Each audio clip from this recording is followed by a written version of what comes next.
a le droit, il va falloir faire une loi, et il va falloir légiférer pour, je sais pas, rendre peu concurrentiels des produits qui sont considérés comme mauvais pour la santé, mauvais pour l'environnement, mauvais pour le bien-être animal, etc.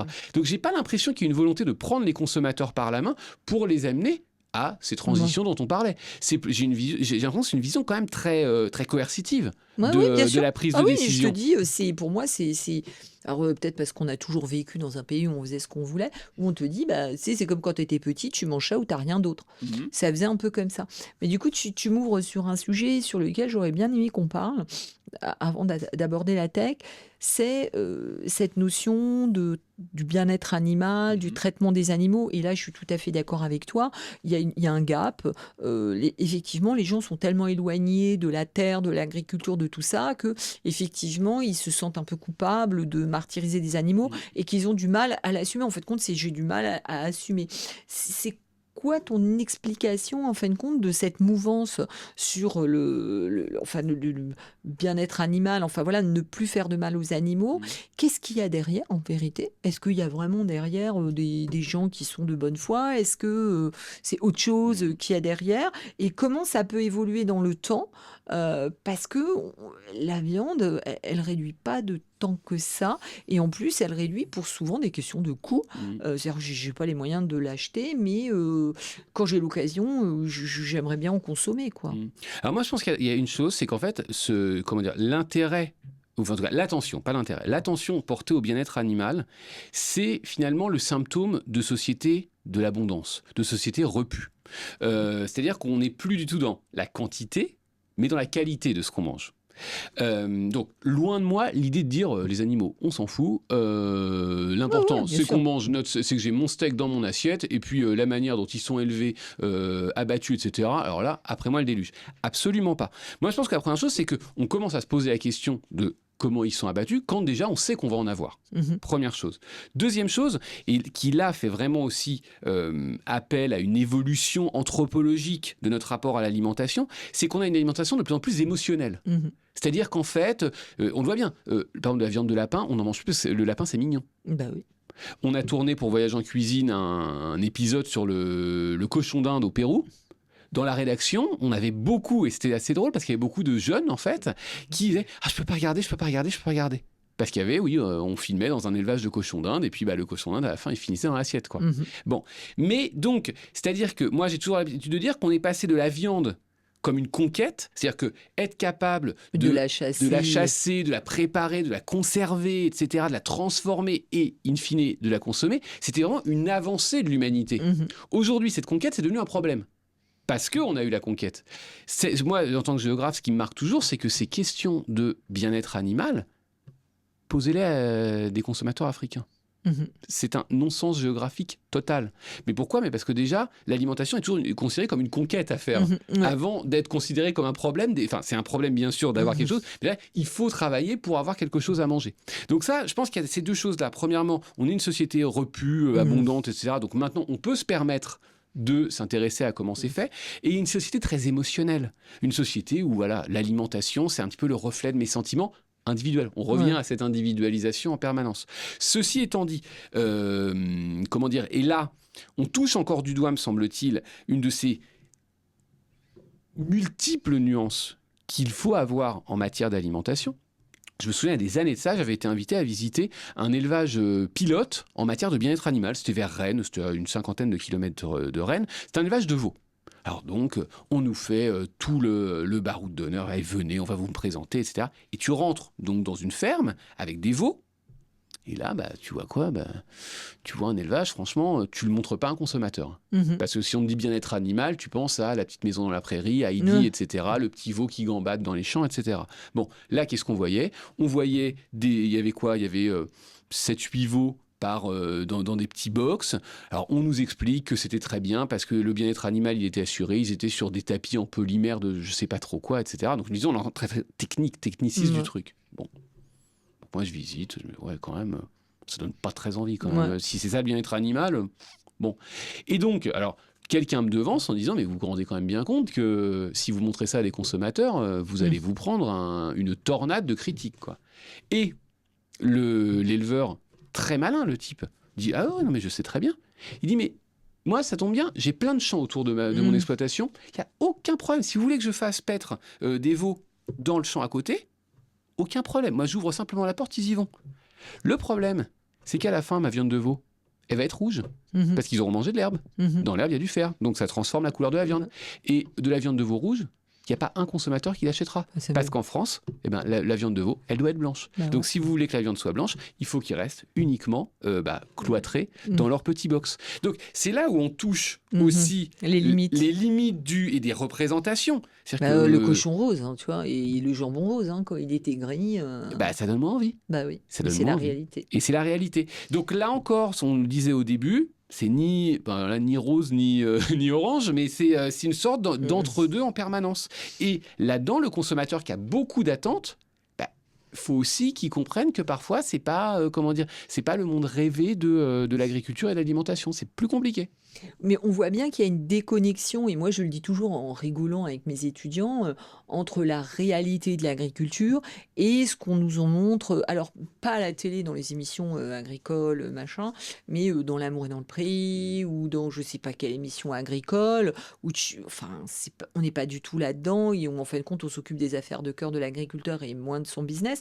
Et je me dis, mais voilà, pour eux c'est ça, ou alors c'est le salon de l'agriculture. Moi je suis toujours consternée au salon de l'agriculture, quand il y a des parents qui disent on va vous emmener voir des animaux. J'ai dit non, les animaux ils vivent à la ferme, ils n'ont rien à foutre au salon de l'agriculture, dans un truc comme ça. Et je me dis que c'est aussi le problème qu'on a avec les circuits courts, c'est cet éloignement qu'on a de la campagne. Et c'était Jean Viard qui en parlait dans son bouquin de sociologie en disant de toute façon la campagne pour nous c'est devenu, il s'incluait dedans je pense qu'il disait ça, c'est devenu l'endroit où tu passes tes week-ends, et donc tu n'as pas envie que le coq il braille et que la vache elle fasse ses besoins parce que ça sent mauvais, et l'autre il fait du bruit. Et je me dis, mais est-ce qu'on se rend compte qu'on vit dans cette espèce de paradoxe, de contradiction? Le problème de l'urbain, et je m'inclus dedans aussi, soyons clairs, comme Jean Viard, c'est-à-dire qu'on perçoit les espaces ruraux comme des espaces bucoliques. Il y a un côté très romantique du 19e, je vais aller voir une petite cascade, je vais réfléchir à la vie devant un champ, etc. Bon. Mais en réalité, les espaces ruraux, dans beaucoup de pays du monde, je ne parle pas des espaces vraiment sauvages, etc., qui le sont d'ailleurs pas forcément, mais ce sont des espaces productifs. Moi, je montre toujours à mes étudiants une photo de rizière, donc en Asie du Sud-Est, alors ça peut être au Laos, ça peut être au Cambodge, ça peut être ce que tu veux, et je leur dis, qu'est-ce que vous voyez? Alors il y en a toujours un qui me dit, ah c'est beau. Je dis, mais ça c'est parce que vous êtes français. Si vous étiez cambodgien, là vous voyez un paysage industriel en fait. Vous voyez un paysage qui a été transformé par la main de l'homme uniquement avec un objectif, nourrir la population, produire du riz et nourrir la population. Et ça, alors, dans le cas des rizières en terrasse, c'est particulièrement visible, mais si tu vas dans la Beauce, si tu vas... mais j'ai envie de dire, même dans le Massif central, quand tu vois tous les pâturages, mais ce sont aussi des espaces productifs. Alors, verts, au lieu d'être gris comme pour être un espace urbain, mais et ça, on l'a profondément oublié. Et on l'a d'autant plus oublié, ce qui est normal, qu'on a aussi une population urbaine en augmentation. Aujourd'hui, je crois qu'on est aux alentours de 80% de la population qui est urbaine en France. On sera 70 en 2050, à horizon 2050 dans le monde. Voilà. Et alors après, ça c'est un grand débat entre géographes, entre est-ce qu'on est l'urbanisation et l'urbanité. C'est-à-dire que beaucoup de géographes, en fait, postulent que même dans les espaces dits ruraux, les pratiques sociales des gens et les pratiques quotidiennes sont en fait des pratiques urbaines qui dépendent de la ville à côté, etc. Donc finalement, le rural est très, très, très limité. Mais alors, qui c'est qui va faire l'agriculteur? Ça, c'est la grande question. Ça, c'est la très, très grande question. Parce qu'on parle beaucoup de transition environnementale, on parle de transition agronomique, etc. Mais va falloir des mains, va falloir des bras, va falloir des jambes pour travailler dedans. Alors, je sais ce qu'on va me répondre. On va me dire... Aucun problème. La tech. Alors, la tech peut être la tech, ça peut être, l'AGTech. Donc, en gros, on va faire de meilleurs un matériel un meilleur matériel qui va permettre d'augmenter les rendements, donc on aura besoin de moins de main-d'œuvre. Oui, ce sera jamais zéro. Ce sera jamais zéro. Donc, cette main-d'œuvre, où est-ce qu'on la trouve? C'est la grande question. Moi, je m'étais amusé avec mes étudiants à faire l'expérience dans un amphi, il devait y avoir 150 étudiants. Je leur ai dit, alors, ils ont quoi? 21, 22 ans, tu vois. Qui, dans cette salle, a déjà pensé à travailler dans le secteur agricole, donc dans le secteur primaire? Et là, alors tu vas me dire, c'était à Paris, etc. Et là, je m'attendais à zéro. Je ne suis pas complètement candide et naïf. Et là, j'ai eu des rires. Comme si, en fait, travailler dans l'agriculture, c'était vraiment un truc de pécore, tu vois. Bon. Mais finalement, une fois que tu passes sur le côté anecdotique, tu dis que c'est très profond. C'est-à-dire, là, on parlait de la déconnexion entre l'urbain et le rural. Là, c'est même plus de la déconnexion. Ah oui, ils ne se rendent pas compte que s'il n'y a pas, on ne mettra rien à l'assiette. Mais ça veut donc dire qu'il y a eu une distance même philosophique qui s'est mise en place entre la production et la consommation. Et ça aussi, alors on parle beaucoup des transformations à avoir, on va dire, au stade, en amont de la chaîne de valeur. Mais il faudrait peut-être aussi relier un vrai lien. Et c'est pas simplement, comme tu dis, une semaine par an, le centre de l'agriculture aller toucher le cul des cochons. C'est pas que ça. Et ça, comment on fait? Et ça, moi, je le vois pas, en fait. Ouais, non, je le vois pas non plus. Et du coup, ça nous amène sur un sujet sur lequel tu travailles beaucoup. C'est l'apport de la tech avec cette espèce de vision un peu, je dirais, que tu qualifies même de messianique dans nos assiettes. Et donc, comment tu es rentré là-dedans? Tu t'es dit, mais tiens, vas-y, tiens, il se passe un truc. Tu t'es dit, tiens, ouais, en fait, comment tu es rentré là-dedans? Comment tu t'es dit, il y a un récit là que je comprends pas, comme moi, cette histoire d'Itlande tout à l'heure. Voilà, c'est une question de récit, c'est une personne. Comment tu es rentré là-dedans et que tu en es arrivé à faire des recherches? Alors, en fait, je ne parais pas, mais j'ai un petit côté geek. J'aime bien en fait les trucs techno, j'aime bien regarder, même si j'y comprends rien et même si, mais je trouve ça rigolo. Tu sais, dire oh, y a un nouveau truc. J'aime beaucoup la science-fiction. Bon, en lisant, en écrivant, en lisant, je vois qu'il y a des nouvelles technologies qui sont vendues comme finalement l'alpha et l'oméga, les réponses à tous les maux qu'on va avoir en matière alimentaire. Ça, il y a des années de ça maintenant. Je me dis, c'est rigolo, c'est intéressant. Et alors vraiment, en bon geek que je suis, je me dis, c'est génial, les petits robots qui ramassent dans les champs, dans les serres, dans les trucs, la serre chauffée, l'hydroponie, le machin. Je trouvais ça génial, tu vois. Bon, et puis, plus je m'y intéresse, plus je me dis, mais il y a un truc derrière, tu vois. C'est pas uniquement une bonne idée. Bon, il y a des bonnes idées, il y en a qui sont moins bonnes, etc. Bon, puis il se trouve qu'avec des amis qui sont des collègues aussi en Turquie, on se dit, mais ce serait intéressant de se poser la question, mais en fait, finalement, on nous rabâche les oreilles du matin au soir avec l'innovation. Mais notamment l'innovation alimentaire, moi, c'est ce qui m'intéresse. Mais concrètement, c'est quoi l'innovation?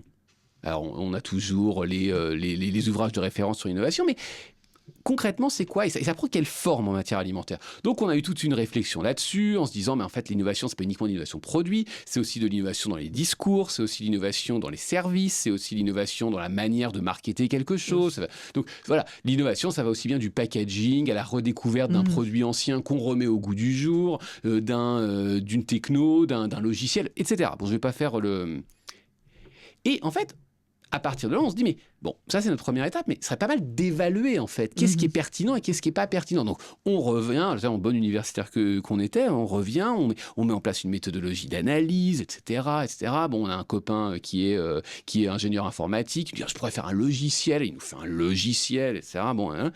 Et puis, en fait, pour qualifier les innovations, on leur donnait aussi des mots. Vraiment, quel était le wording, pour prendre un mauvais anglicisme, autour de l'innovation, qui était le discours qui enveloppe chaque innovation. Et en fait, on s'est rendu compte, bon, je te la fais court, mais je me suis rendu compte, parce que les autres étaient quand même beaucoup plus très agronomie, très business, très marketing, etc. Et moi, avec cette casquette de sciences sociales, je me dis, mais en fait, il y a un discours très idéologique derrière. Et un discours qui est même un discours anthropologique derrière. Et en creusant, là encore je te le fais court, je me suis rendu compte qu'il y avait vraiment une division sur ce que manger voulait dire. C'est que d'un côté, tu as une vision, allez, on va dire européenne, asiatique, africaine, sud-américaine aussi, très sociale, l'alimentation comme un fait social. On mange, la commensalité, des choses comme ça. Manger nous permet de il y a cette notion de plaisir, il y a cette notion de partage, de socialité, de transmission, etc., etc. On en parle beaucoup dans Voyage en cuisine. Donc ça, c'était première catégorie, si tu veux. Et une deuxième catégorie beaucoup plus anglo-saxonne, surtout, comme tu l'imagines, centrée sur les États-Unis, sur l'Amérique du Nord, une vision très rationnelle de l'acte alimentaire. Et je m'en suis rendu compte avec mes étudiants américains, qui me disent toujours, quand je leur demande manger, ça veut dire quoi? La première réponse qu'ils me donnent, c'est « food as a fuel ». L'alimentation comme un carburant.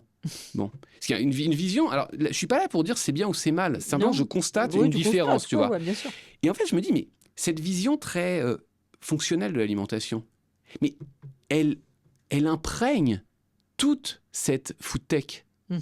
toute cette idée qu'en réalité, manger est un ensemble de problèmes à résoudre, un problème médical, un problème sanitaire, un problème environnemental, un problème éthique, on parle du bien-être animal. Ouais. Et donc, la food tech a pour objectif, comme tu dis, presque messianique, presque religieux, d'apporter des réponses techniques, techno-solutionnistes Ouais. à cette suite de problèmes. Mais est-ce que excuse-moi de Je t'en prie. te couper parce que moi je me demande, mais est-ce qu'il faut pas remonter au temps du docteur Kellogg's et des méthodistes ou Exactement. adventistes et tout, où ils avaient déjà un hygiénisme de l'alimentation. Kellogg's, pour rigoler, ils faisaient faire des lavements, ils disaient qu'il fallait manger des céréales, enfin voilà, machin, des choses comme ça, d'où viennent ces fameuses céréales et tout. Et je me dis, mais est-ce que en fin de compte, c'est pas génétique, c'est horrible de dire ça, mais est-ce que c'est pas dans leur gène de penser comme ça? Alors moi, je Et pense... il y avait toujours ce côté business aussi, hein, tu vois, il y a évidemment, évidemment. avec Kellogg's aussi, hein. Regarde, et Pember, l'inventeur du Coca-Cola, c'était aussi un médicament et tout. Il y avait aussi toujours un côté un peu business que j'ai l'impression qu'on retrouve aussi dans le côté tech. Exactement, et tu te rends compte que beaucoup d'innovateurs, alors aujourd'hui on appelle ça les entrepreneurs, en fait très souvent étaient des, alors je parle pour les États-Unis, hein, au 19e, étaient des pasteurs par exemple. Ou, alors je me souviens plus son nom, mais je vais le retrouver. L'inventeur de crackers qui sont encore utilisés aujourd'hui, lui, c'était un pasteur, il trouve une recette de crackers qui n'a aucun goût, vraiment infecte à bouffer. Et c'est volontaire, parce que finalement, quand on mange de l'alimentation sans goût, eh ben, ça permet d'être en meilleure santé, aussi d'éviter les pulsions des jeunes, voilà, de la montée de sève, si tu veux. Bon, donc il y a cette vision. Alors moi, je pense pas que ce soit génétique, je dirais vraiment que là, c'est culturel. Ouais. C'est-à-dire que vraiment, on est sur des sociétés très marquées par le protestantisme, très marquées par, une mise à distance des plaisirs corporels. Oui, les gens qui sont dans l'Utah, les noms m'échappent, tu vois. Les Mormons. Les Mormons, voilà. Très bon. Ouais, certains sont quand même assez dans le plaisir corporel aussi. Donc il y a cette vision, pour revenir, vraiment très rationnelle. Et en réalité, ce qui me marque avec cette food tech, je te l'ai dit, hein, je mets de côté désormais mon côté geek, mais plutôt si je prends ma casquette d'analyste, je me dis qu'en réalité, ce qu'on nous présente comme l'alpha et l'oméga, comme l'horizon à atteindre dans les années et les décennies à venir, en réalité est quelque chose de très idéologique, de très culturellement marqué, mais aussi une sorte de nouvelle religion. Tu parlais de messianisme, c'est exactement ça. On le voit dans les discours des entrepreneurs de la tech, qu'il s'agisse de l'alimentation ou pas. En fait, très souvent revient cette petite mélodie du « on a réussi ». Donc désormais, je pense à Peter Thiel notamment, mais c'est pas le seul, finalement, désormais, notre richesse, on va le mettre au service d'un but, d'un objectif encore plus élevé, qui est quasiment de sauver l'humanité.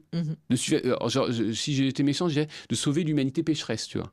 Et donc, on a cette dimension-là, donc une sorte de savant mélange entre fonctionnalité de l'acte alimentaire, volonté de répondre à des enjeux, ce qu'on est considéré comme des problèmes, et donc aussi pour eux d'être des nouveaux messies, des nouveaux gourous alimentaires, si tu veux. Et avant qu'on continue sur ce sujet, souvent ces gens de la tech, ils s'intéressent à la viande, mais surtout à la manière dont ils pourraient éradiquer la viande de nos assiettes. Pourquoi? C'est quoi leur problème avec qu'est-ce qu'elle leur a fait, la viande? Mais parce que là encore, la viande, je pense qu'elle synthétise exactement tout ce qu'ils considèrent comme des problèmes. C'est un problème environnemental. On nous a rabâché les oreilles sur l'élevage est mauvais pour la planète, etc. Le dégagement de méthane, avec les dégagements de méthane, de gaz, etc. C'est mauvais pour le bien-être animal. C'est mauvais, ce serait mauvais pour la santé à forte dose. Donc finalement, la viande, elle cristallise absolument tous les problèmes alimentaires actuels. Mais tu vas dire que je suis pas gentille parce que je veux dire, oui, mais je comprends pas parce que chez les Américains, la consommation de viande, elle réduit pas tant que ça. Donc eux, ils mangent pas leur propre, ce qu'ils te prescrivent, Dr Knock, ils adhèrent pas à ça. Mais alors là, en fait, tu touches à mon avis un point central, c'est aussi le rôle des médias et le rôle des médias surtout professionnels, c'est-à-dire de monter en épingle des tendances, des produits qui sont en réalité des épiphénomènes. On nous a rabattu les oreilles avec Beyond Meat il y a quelques années, où finalement, quand ils étaient rentrés sur le Nasdaq, quand ils étaient valorisés, je ne me souviens plus exactement, je crois que c'était 2 ou 3 milliards de dollars sur le Nasdaq, Beyond Meat allait révolutionner tout. l'alimentation, l'élevage, etc. Bon, bah, aujourd'hui, Beyond Meat a mis la clé sous la porte. Donc, mais comment dire, je pense aussi que le prisme médiatique, cette volonté de mettre en avant, de présenter comme des modèles à suivre des entreprises qui sont en fait tout simplement pas mûres, bah, a une vraie conséquence sur la perception qu'on a de cette food tech. On l'a vu en France aussi. Oui. Insecte. Alors, je ne sais jamais si on dit insecte, etc. Ouais. Bon, qui a été vraiment mis en avant. Là, d'ailleurs, ce serait intéressant de voir comment, en fait, il y a eu une utilisation politique aussi de cette start-up. Bon, ils ont été très malins, ils ont su en jouer, ils ont levé des fonds, etc. Bon, mais il y a eu aussi une utilisation très politique de ce qui a été présenté à certains moments comme l'une des licornes françaises. Oui, enfin, l'oméga. Comment ? On allait tous manger de l'insecte. C'est ça, exactement. Bon. Mais je reviens à ça parce que je me dis, moi, tu vois, je suis comme toi, je suis une observatrice de ce qu'il y a. On parlait d'Eat Lancet tout à l'heure. Et puis, on parle de ces GAFAM, en fin de compte, techniquement. Je mets même Johnson là-dedans, l'homme qui se prend pour un machin. Et je me dis, mais ces gens-là, ils ont des liens. Parce qu'on regarde ce Eat Lancet, souvent, en fin de compte, ce sont des gens, des GAFAM. Il n'y a pas à s'en cacher. Ils ne s'en cachent pas, en plus. Ils s'en cachent pas. Voilà. Qui finance ça, qui finance ce type de structure. Je mets Eat Lancet, mais il y en a sûrement d'autres. Pour valoriser une alimentation dite végétale, que tout à l'heure, on avait même du mal à qualifier. Et tu te dis, mais alors, en fin de compte, ça, c'est pas une forme de guerre économique qu'on est en train de mettre en place au détriment du consommateur qui, lui, il suit, je dirais, alors là, pour le coup, il suit le truc, on lui dit c'est pas bon pour la planète et tout. Moi, je sais pas si tu as cette lecture que moi j'ai et qui est très polémique, évidemment, de dire, en fin de compte, moi, j'ai plutôt une lecture d'intelligence économique sur ce sujet-là, parce que ces GAFAM ont beaucoup d'argent. Et on sait, par exemple, Bill et Melinda Gates, enfin voilà, ils abondent, les gens de Facebook, ils abondent. Mais moi, ce que je comprends pas, et après je te laisserai me répondre, c'est que les gens disent mais non, mais en fin de compte, c'est notoire. C'est notoire, tout le monde le sait, ils le disent. Est-ce que pour toi, il y a des liens là-dedans Mais alors ça, Sandrine, tu le sais mieux que moi parce que tu as beaucoup travaillé sur la question et sur les circuits de financement, les choses comme ça. Évidemment, mais ceci étant dit, alors oui, il y a bien sûr une dimension purement mercantile du là il y a un nouveau marché qui s'ouvre, faut qu'on soit les premiers dessus et bon. Mais je pense, et je reviens à mon idée de précédente, je pense profondément que ce n'est pas uniquement l'appât de l'argent qui anime alors qu'il s'agisse de fondations de financiers, qu'il s'agisse de start-up, qu'il s'agisse de gros de fonds d'investissement, je pense véritablement que c'est une vision du monde. Et si on ne lit leur action qu'au prisme de on conquiert un nouveau marché, je pense qu'on ne voit non, c'est pas une erreur, mais on ne voit que la moitié du sujet. Donc oui, bien sûr, il y a une guerre économique, bien sûr, il y a un lobby. Enfin, un lobby. Alors moi, dans ma bouche, le mot lobby n'est pas du tout un gros mot. Il y en a dans tous les secteurs. Une défense des intérêts d'un secteur. Donc oui, il y en a, mais comme il y a une défense des intérêts du secteur de la viande, des produits clés, du produit laitier, des fruits et légumes, enfin, c'est ce qui s'appelle des interpros en fait. Dans le monde viticole, t'en as par région, etc. Donc oui, ils ont des budgets pour défendre les intérêts des acteurs de la filière. Moi, ça me choque pas. Bon, mais il faut le dire. Il faut le dire. Et moi, ce qui me gêne un petit peu, c'est quand certains groupes activistes, qui prennent une puissance qu'ils n'ont jamais eue.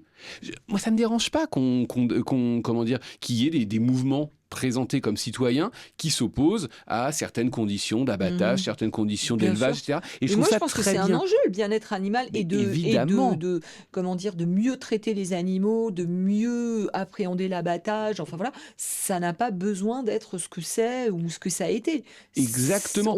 C'est un enjeu pour moi de notre société. Et soyons bien clairs, moi ça m'est arrivé beaucoup de parler avec des gens d'Interbev, donc l'Interpro de la viande en France, des métiers de la viande en France, quand L214, pour ne pas les citer, avait publié il y a quelques années de ça des vidéos vraiment très très chocs sur les conditions d'élevage, d'abattage, etc. Les gens chez Interbev me disaient, mais on le savait déjà. On le savait, mais on ne l'a pas caché. C'est qu'il y avait eu, à l'intérieur même de l'Interpro, des alertes vis-à-vis de ces abattoirs, en leur disant, les gars, c'est pas possible, là. Va falloir évoluer. Parce que là, vous nuisez véritablement à toute la filière. Ouais. Donc, oui, c'est bien qu'il y ait des contre-pouvoirs, c'est bien qu'il y ait des mouvements citoyens, des associations, même des fondations, moi ça ne me dérange pas. En revanche, ce qui me dérange, c'est quand on ne dit pas d'où ça parle. Soyez transparents, si vous n'avez rien à cacher, allez-y. Sauf que cette transparence, moi je ne comprends pas que des groupes qui représentaient 3 personnes, ou allez, 15 personnes il y a 20 ans, aujourd'hui peuvent se payer des campagnes de communication dans le métro. C'est un prix. C'est un prix. Et ça vient d'où? Donc, simplement, puisqu'il faut de la transparence sur les conditions d'élevage, eh bien, qu'il y ait aussi de la transparence sur les financements. Ouais. Et tout le monde s'en portera mieux. Ouais. Et même le consommateur s'en portera mieux. Parce que tu parlais du consommateur et tu as entièrement raison. Alors, j'ai pas les derniers chiffres en tête, mais moi, j'ai une observation. Alors, on va me dire que c'est vraiment par le petit bout de la lorgnette. Je le vois dans les supermarchés autour de chez moi, c'est que les rayonnages consacrés aux alternatives végétales, bon, bah, le linéaire était quand même assez grand il y a encore 2-3 ans. Il est arrivé désormais à une taille raisonnable, mais une sans alternative, plus. Quoi, donc et malheureusement, mais là on va dire encore que c'est un prisme subjectif, dans les nouveaux rayons anti-gaspi qui se développent dans les supermarchés, je vois quand même beaucoup d'alternatives végétales qui finissent en anti-gaspi. Oui, bien sûr. Moi, je crois même une fois j'avais partagé la chose avec toi. Alors, du coup, moi, il y a un truc que tu m'as dit tout à l'heure, et sur lequel j'étais d'accord, j'ai dit oui, individualisation de l'alimentation, on est là-dessus. Pourtant, en fin de compte, c'est une forme d'influence qu'on nous envoie au travers de cette tech. Alors, ça y est, on est amputé du cerveau, qu'on n'a pas vu le truc venir ou quoi. Donc d'un côté, on nous dit ce que tu dois manger avec ton ADN, avec tout ce qu'on peut inventer autour de ça. Mais d'un côté, on a l'impression qu'on a le libre arbitre de notre alimentation. Mais en définitive, de ce que tu me dis, bah non. Mais non, et alors, je vais aller même encore plus loin. C'est-à-dire que c'est toujours très compliqué, parce que toi ou moi, quand on fait de la veille, bah, on s'appuie sur quoi? On s'appuie sur des médias, on s'appuie sur des rapports, on s'appuie sur certains... Alors, ça peut être, on s'intéresse à ce que disent certaines voix qui portent sur les réseaux sociaux ou autres. Et puis, il y a la réalité. J'entends donc... il faut végétaliser l'alimentation, etc., etc. Et puis je rentre chez moi, et je vois que où j'habite, moi j'habite en Seine-Saint-Denis, il n'y a jamais eu autant de vendeurs de poulets frits. Il n'y a jamais eu autant de vendeurs de tacos. Il n'y a jamais eu autant de vendeurs de produits ultra transformés. Alors tu vas me rétorquer, tu auras raison, que la Seine-Saint-Denis n'est pas forcément représentative de l'ensemble de la France. Oui, mais tu vas rue Godot de Mauroy à Paris dans le 8e, tous les systèmes de snacking qui s'installent, il y a de la viande dedans, il n'y a pas de spécifiquement, il doit y avoir un plat végétal pour celui qui veut, mais c'est la cantine du poulet, c'est le couscous machin, c'est l'italien, il n'y a rien de végétal, et c'est rue Godot de Mauroy. Exactement. Donc, moi, je me dis surtout que, et c'est très compliqué, parce qu'on est beaucoup dans du déclaratif quand on parle d'alimentation, quand on fait des études, quand les cabinets d'études font des rapports, etc. Mais quand on va dans le placard des gens, quand on va dans leur réfrigérateur, quand on les filme ou quand on les photographie en train de manger, bah, on s'était amusé avec des collègues à le faire il y a quelques temps. Il n'y a pas beaucoup d'alternatives végétales. On ne respecte pas forcément les prescriptions de l'OMS, du Eat Lancet, de la FAO ou autre. Bon, on fait un peu comme on peut aussi. Ouais, avec ce qu'on a. Avec ce qu'on a. Et quand on dit avec ce qu'on a, c'est aussi avec ce qu'on a dans le portefeuille. Parce que Sandrine, on a parlé des dizaines de fois ensemble, et je suis vraiment désolé parce que j'aimerais dire autre chose. Mais quand moi, mes étudiants me disent, mais alors monsieur, mais c'est quoi les drivers de la consommation? Bah, c'est le pognon. Porte-monnaie. Point. Alors bien sûr, après vous avez d'autres rationalités, vous avez d'autres raisons. Oui, bien sûr, il y a la santé, il y a l'environnement, il y a le bien-être animal. Évidemment, c'est ce que j'ai dans mon porte-monnaie. Mais le premier, c'est qu'on regarde le prix. Et ça, justement, quand je te disais le discours médiatique qui est créé par les médias, c'est-à-dire qu'on expulse totalement la question du prix. Ah oui. Moi, j'aime beaucoup regarder sur les réseaux sociaux, des choses comme ça, les critiques de restaurants, de machins, des trucs un petit peu tendance, un petit peu hype, etc. Mais en fait, t'as l'impression que c'est de la cuisine plaisir, de la cuisine divertissement. Mais les restaurants, quand tu t'amuses un petit peu à regarder la carte, on est sur du 70 € le soir par personne. Mais concrètement, quand tu sors du centre de Paris, qui est-ce qui peut se permettre de dépenser 70 € par personne 3-4 fois par mois au restaurant? Mais personne. Non. Bah, c'est bien le problème des restaurateurs actuellement. Et c'est bien le problème des restaurateurs. Ouais. C'est que les Et gens... même quand tu fais pas un tartare à 37 €. Ouais, c'est sûr. Tout à l'heure, tu m'as lancé sur un sujet sur lequel, alors là, pour le coup, ça fait 10 ans que je dis un peu n'importe quoi, enfin, que c'était n'importe quoi, et qui va clore la dernière partie de cet entretien, c'est manger en 2050. Donc, manger en 2050, on nous avait promis les insectes, et là, je t'ai passé une étude qui était plutôt bien faite, une étude assez compilée de toutes les études, machin. Donc là, bon, les gens avaient l'honnêteté intellectuelle de dire, bah écoutez, oui, on s'est trompé, et j'ai trouvé ça plutôt valeureux de la part de ces personnes-là. Exactement. Alors, c'est pas qu'ils s'étaient trompés, eux avaient toujours dit que c'était un marché en devenir et tout. On nous le vendait comme un peu l'alpha et l'oméga de notre alimentation. Et donc là, on découvre que les insectes, elles ont un GES aussi élevé, voire plus élevé que la viande. Et donc, je m'étais permis de dire, oulala, d'ici qu'on nous le dise, pour la viande de synthèse, où là aussi, on en est très très loin, mais très très loin de faire quelque chose qui ressemble à un vrai steak et qui soit acceptable pour les gens, et puis qui soit mangeable et qui soit regardable. Je ne sais même pas où on en est. Et derrière, sur les alternatives végétales, qu'est-ce que ça t'a fait penser à quoi quand tu as vu ça? Et puis ça nous permettra de partir sur cette dernière partie d'entretien sur alimentation 2050. Tu penses quoi en fin de compte de ces 3 grandes tendances qu'on nous a vraiment vendues je veux dire, à grands coups de marteau, insectes, végétal, alimentation végétale et viande de synthèse. Écoute, moi, la question des insectes, dès le départ, moi, ça fait des années que je dis que la question, elle est mal posée. Elle est mal posée dans le sens où je me souviens encore, il y a quelques années, on nous disait alors, sur le ton de la blague, mais finalement, ça a profondément percolé les esprits.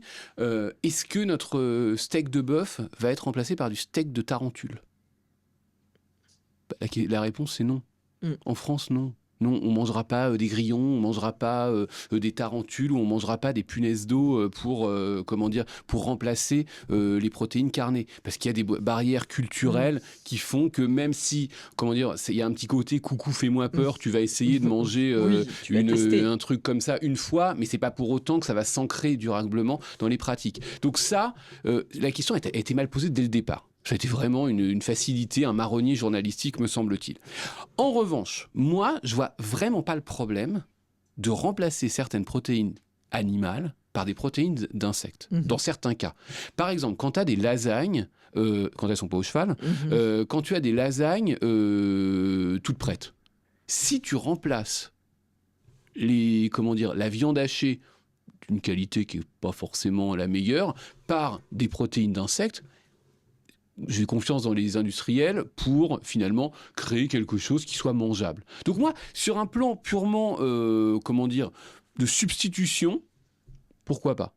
En revanche, ce que tu pointes là, c'est que là encore, on nous a, alors je vais pas dire abusé, mais en tout cas, on nous a un petit peu vendu du rêve. C'est que, et c'est une question, je vais faire le lien avec ta viande de synthèse, c'est qu'en fait, quand c'est des micro-innovations, ou en tout cas avec, comment on pourrait dire ça, avec un territoire d'expression relativement restreint, ça paraît toujours très bien.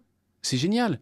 Mais sauf que quand il faut le faire passer à l'échelle, il y a des coûts réels ou cachés auxquels on n'avait pas forcément pensé, et on se retrouve et on se rend compte que finalement, ça marche pas. Moi, ça me fait penser à une start-up que j'avais écouté pitcher il y a quelques temps de ça. Alors, super, hein, je donnerai pas son nom, mais ils étaient super, les fondateurs, diplômés d'école de commerce, ils étaient comme des poissons dans l'eau au moment de pitcher leur truc. Bon, le concept de la start-up, c'était de recoloniser des lieux abandonnés, type parking, type, c'est des caves aussi, je me souviens bien, et finalement de faire de l'agriculture, d'herbes aromatiques, de tomates là-dedans. Alors c'était brillantissime, t'avais des jolis films, t'avais des belles... Alors le PowerPoint, c'était sacrément bien fiché. Ils savent bien les faire. Ils étaient vraiment très très bien. Et puis après, le pitch, à la fin, un des membres du jury leur demande, mais c'est quoi votre facture énergétique? J'attends toujours la réponse. Et là, j'ai envie de dire, tout ça pour produire quoi ? 3 plants de basilic et 2 plants de persil. Bon, disons, allez, je leur souhaite que leur start-up fonctionne. S'il faut produire chaque semaine des tonnes et des tonnes et des tonnes et des tonnes de tomates, de courgettes, d'aubergines, de poivrons, etc., la facture énergétique, c'est quoi ? Ouais, mais alors moi, je suis comme toi, j'en ai vu quelques-uns, et du coup, ça m'a donné envie d'aller en école d'ingénieur agro pour leur dire, mais dites voir les bases de la sociologie de l'alimentation, de l'histoire de l'alimentation, puis surtout comprendre que pour gagner de l'argent dans l'alimentation, il faut vendre beaucoup avec des marges vraiment formidables, vendre du caviar, et que donc, en définitive, vous devez vendre ils n'ont pas du tout cette notion de... Alors qu'ils ont fait des écoles de commerce, mais ils sont dans un métier, mais il y a plein de gens qui viennent dans des métiers qu'ils ne connaissaient pas, de se dire, mais rentabilité, c'est-à-dire qu'ils se disent, bah non, en fait, compte, on peut le faire avec de la dette. Non, mais je vois alors là, tu touches du doigt. Bon, tu as reçu en plus dans un précédent épisode un spécialiste du retail, donc il en parlera bien mieux que moi. Il en a parlé bien mieux que moi. Mais tu as entièrement raison de mettre l'accent là-dessus. C'est que le secteur agroalimentaire, ce sont des marges minuscules. Ouais. On n'est pas dans le secteur du luxe. Et donc tous ces projets qui sont très jolis sur le PowerPoint, mais quand ils arrivent sur l'écueil du réel et du marché, donc très souvent, au moment de la commercialisation, ça bloque.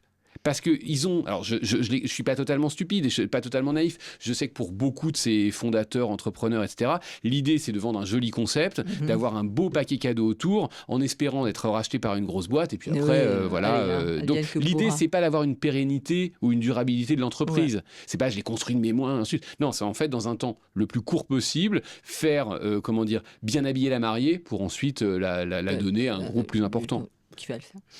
On va être en 2050, donc bientôt, c'est dans 25 ans.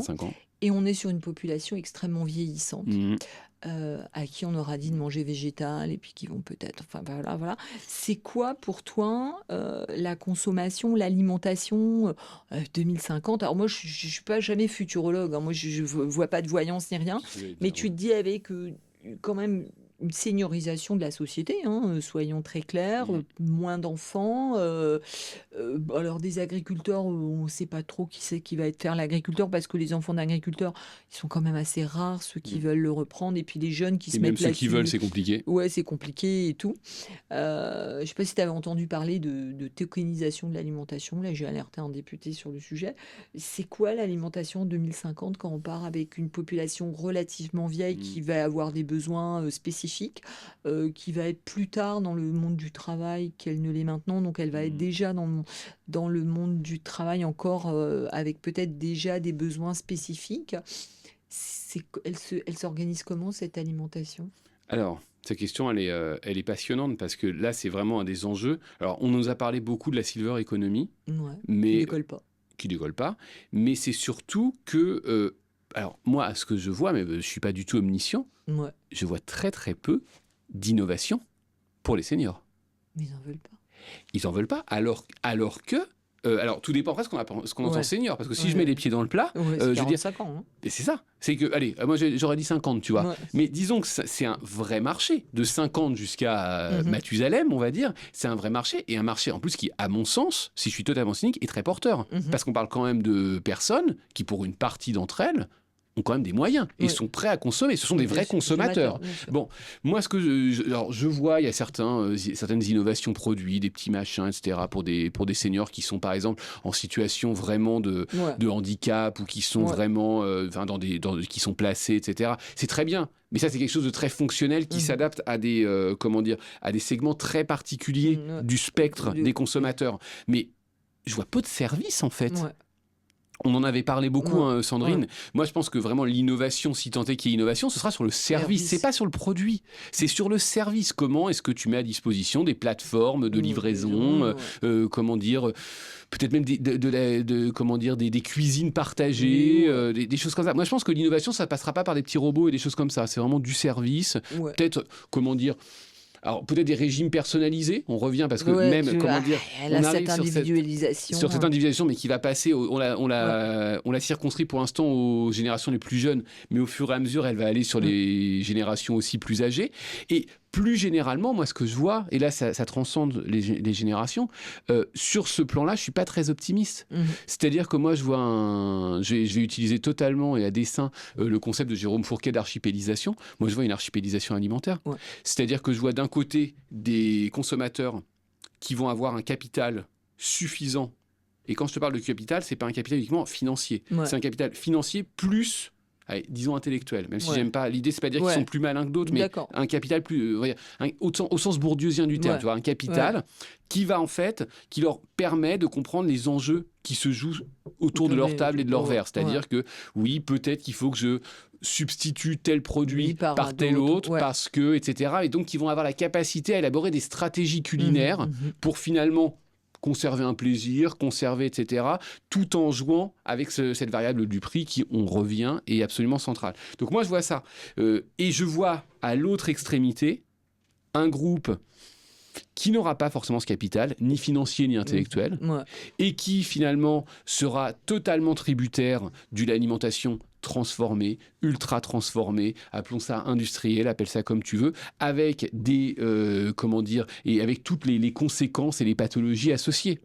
La question que je me pose, c'est aujourd'hui, alors qu'on voit la baisse progressive de l'État, enfin la volonté de l'État d'être de moins en moins présent, est-ce que l'État, à terme, peut se permettre d'assumer, parce que la collectivité, parce que l'État c'est quand même la collectivité, peut se permettre d'assumer, je sais pas, les soins de santé de millions, voire peut-être même de dizaines de millions de personnes victimes de diabète, d'obésité, de maladies cardiaques, d'insuffisance, que sais-je, etc., etc.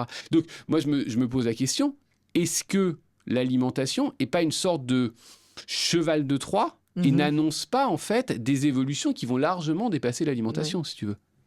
Ah ouais, c'était intéressant. Tu vois, moi, j'y avais pas pensé comme ça. Ou alors, si je mettais vraiment les pieds dans le plat, quand j'écrivais mon précédent bouquin, j'ai été tombé là-dessus et c'est vraiment... J'ai été traumatisé par ce truc-là, donc j'en parle à chaque fois. Hein, peut-être que certaines personnes en ont déjà entendu parler, je m'en excuse d'avance. J'ai été tombé sur un rapport qui date de 2013 de la banque d'investissement Merrill Lynch, qui te dit que l'obésité, c'est super. Alors tu te dis, attends, j'ai mal lu, c'est en américain, mon anglais est un petit peu vacillant. Non, mon anglais est très bien, il n'y a pas de souci. Et oui, c'est vrai, quand tu es cynique, c'est business. Hein. C'est un super marché. C'est un marché pour les compléments alimentaires, c'est un marché pour les salles de sport. Ouais. C'est un marché pour les médicaments. Pour les médicaments médecins, de toutes sortes. Ce qui plus est, dans un contexte nord-américain où, quand même, alors même si ça existe, il y a des assurances santé, même des assurances santé prises en charge par l'État fédéral ou par les États, bon, beaucoup moindres qu'en France, ça existe. Mais bon, avec une privatisation de la santé, c'est quand même des marchés à conquérir. Et puis même, ils allaient jusqu'à dire des opérations. Mais c'est super, ayons des obèses, des gens en obésité morbide, comme ça, vous aurez plusieurs milliers, voire dizaines de milliers de dollars pour chaque opération. Donc, n'hésitez pas, c'est un super secteur sur lequel investir. Alors, je te dis ça, bien sûr, de manière cynique. Sachant que maintenant, il y a ces médicaments et ces analogues là, de piqûres. Les Ozempic, les trucs comme ça. Et surtout, alors moi, la dernière fois, je faisais un post là-dessus en disant que ça changeait sa manière de manger au restaurant. Parce que la restauration, aux États-Unis en tout cas, il y a très clairement, les agro-industries adaptent les produits. Et dans les restaurants, les gens mangent autrement. Ils mangent moins, ils vont prendre moins de quantité. Aux États-Unis, les assiettes sont plutôt grosses et tout. Et donc, voilà. Et donc, je disais, si ça vient en France, et ça peut très bien venir en France parce que maintenant, les médecins généralistes prescrivent ces produits. Voilà. Donc, les gens vont faire des yo-yo. Alors, je ne dis pas des gens, on ne sait pas trop le recul sur ce médicament, ce traitement. J'ai cru comprendre qu'il y a certaines études qui sont sorties récemment qui alertent un petit peu sur une consommation excessive de... Alors, moi, c'est l'Ozempic, mais je pense qu'il y en a d'autres. Voilà. C'est ça. Et là, surtout, j'entendais la dernière fois le docteur Jimmy Mohamed qui expliquait que maintenant ça arrivait sous format de cachet. Donc tu vois, où tu pouvais avoir une réticence. Il n'y a même plus d'injection à faire. Ça arrivait en format cachet avec exactement les mêmes résultats. Et donc je me dis, au final, ok, l'obésité, tout ça, on peut mettre de côté, mais là, maintenant, on a trouvé, parce que là, les laboratoires se font quand même mousser avec ça. Évidemment, on va avoir une alimentation plus végétale comme on le souhaite. Et donc, évidemment, on va chercher des compléments alimentaires. Alors, tout ça, les gens vont pouvoir dire, on fait des raccourcis. Mais quand tu regardes ça tu mets ça sur une map et tu regardes, tu dis, ah ouais, quand même. Alors, moi, je ne suis pas complotiste, Mais je me dis, il y a quand même des signes qui nous font. Alors, c'est vrai que l'obésité, on n'en a pas parlé, on aurait pu parler de plein de choses. C'est un vrai problème. Là, il y a Exactement. encore des rapports européens qui sont sortis là-dessus. Par exemple, en Bulgarie, on a dit, bah, ça y est, on a lâché l'affaire, on n'y arrive plus. Les enfants mangent trop de burgers, de cochonneries et tout.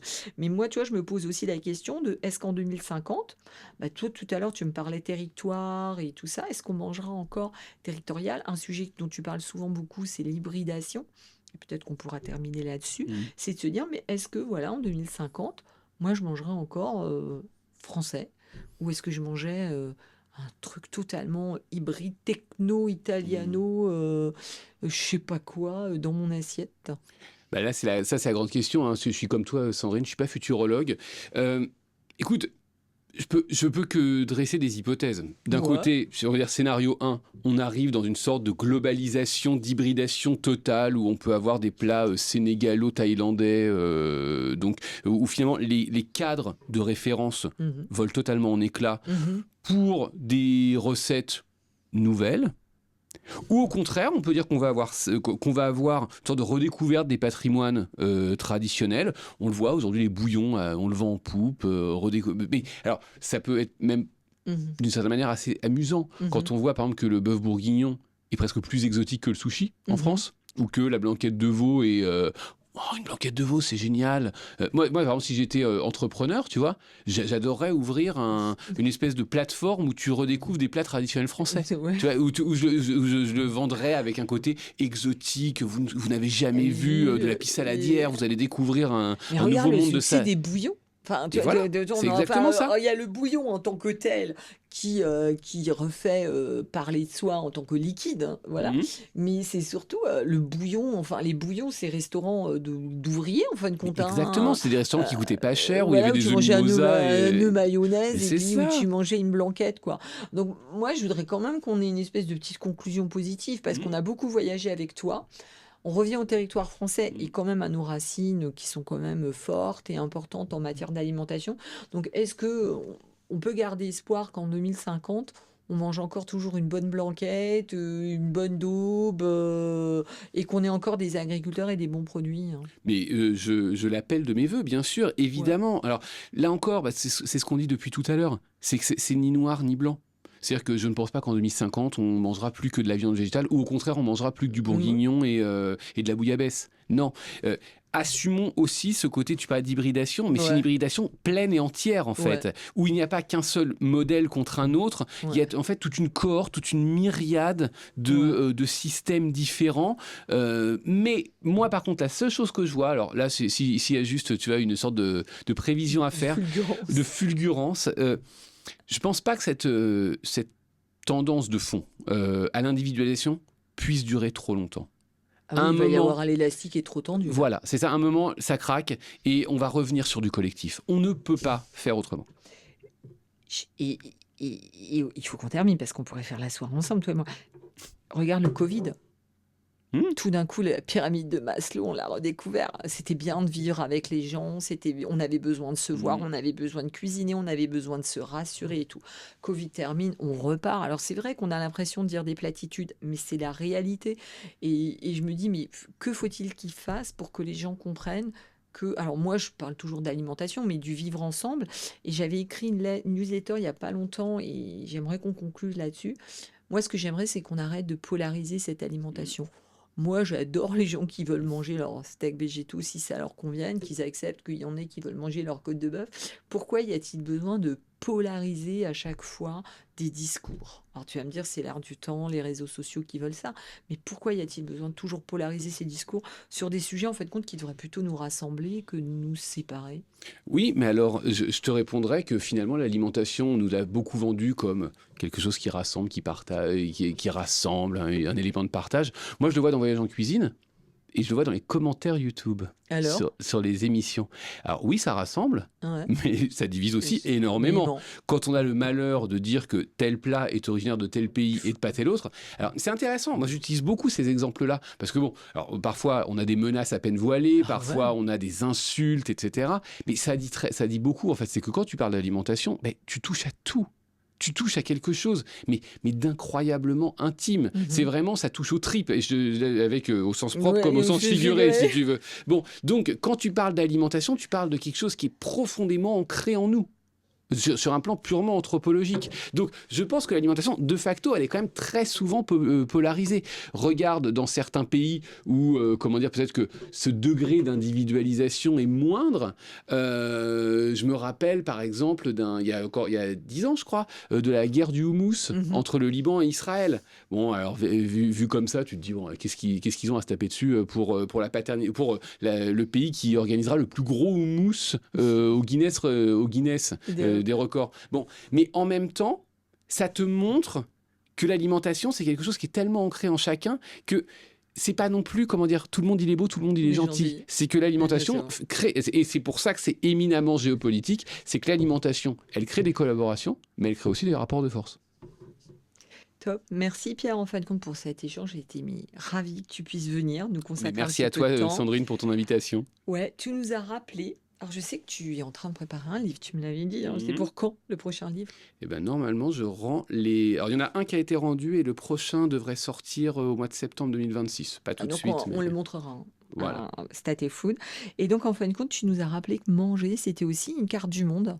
Que notre alimentation, c'est pas uniquement des aliments, c'est un climat, c'est une route logistique, c'est une culture, c'est un récit national, voire des fois de l'européen. Je sais pas si un jour on pourra dire une culture européenne, je sais pas si un jour ça viendra.